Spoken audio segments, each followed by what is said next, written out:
Halo teman bangsa, selamat datang di podcast Ngobrol Seru Bangsa.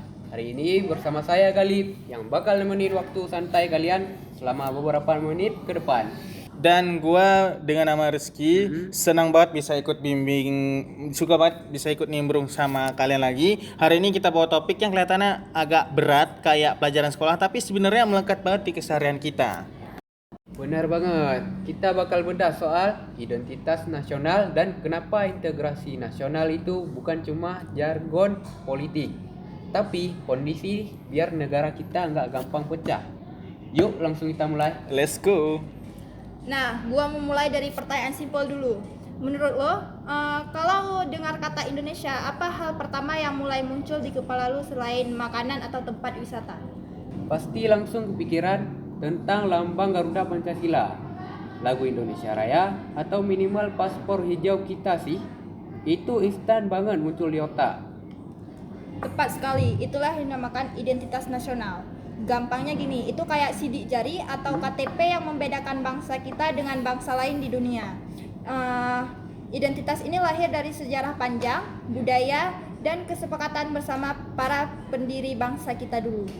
Oh, paham. Jadi fungsinya mirip tanda pengenal ya. Biar di kancah internasional kita punya karakter yang jelas dan enggak ikut-ikutan tren negara lain tanpa arah. Nah, betul sekali. Tanpa identitas yang kuat, warga negara bisa kehilangan arah dan gampang krisis identitas karena gempuran budaya luar. Oke, kita udah tahu tentang identitasnya. Sekarang masuk ke poin kedua, integrasi nasional. Ini kan konsepnya tentang menyatukan latar belakang yang beda-beda ya. Gimana lu ngejelasin ini dengan cara yang paling gampang? Oke, jadi gini, gue suka tuh mengorealisasikan integritas nasional itu kayak sebuah simfoni ataupun orkestra musik ya. Coba lu bayangin di Indonesia ini ada mainan gitar, mainan drum, suling sampai sasando itu sukunya kan beda. Yang memainkan alat-alat musik itu kan sukunya beda. Iya. Nah, jadi agamanya tentu berbeda, bahasanya juga berbeda kan? Iya. Nah, jadi itulah yang bisa dibilang itu integrasi nasional itu kayak sebuah simponi. Karena kenapa? Kita itu Indonesia banyak suku, beragam budaya dan agama juga beragam. Nah, jadi itulah fungsi dari integritas nasional. Kalau masing-masing main egois, pakai temponya sendiri, pasti suaranya jadi bising dan bikin pusing ya. Nah, jadi disitulah pentingnya integritas nasional. Nah, integritas itu adalah kesepakatan semua pemain musik tadi untuk tunduk pada suatu konduktor dan satu partitur lagu yang sama. Nah, seperti pada Pancasila dan Undang-Undang 1945, perbedaan tetap ada tapi disatukan lewat harmoni yang indah. Wah, analogi lu keren sih. Berarti integrasi itu bukan memaksa semua orang jadi sama ya.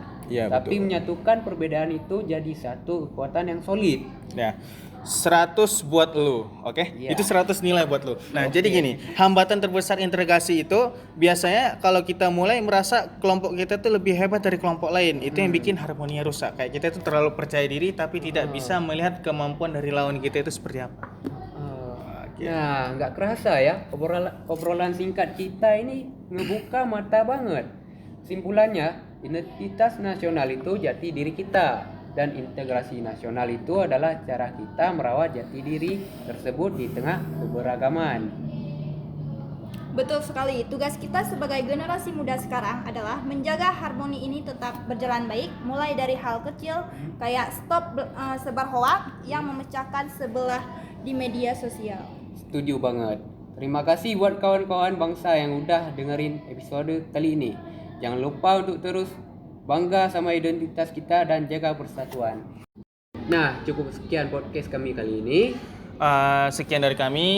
Saya sebagai narasumber dan host harap undur diri. Sekian. Assalamualaikum warahmatullahi wabarakatuh.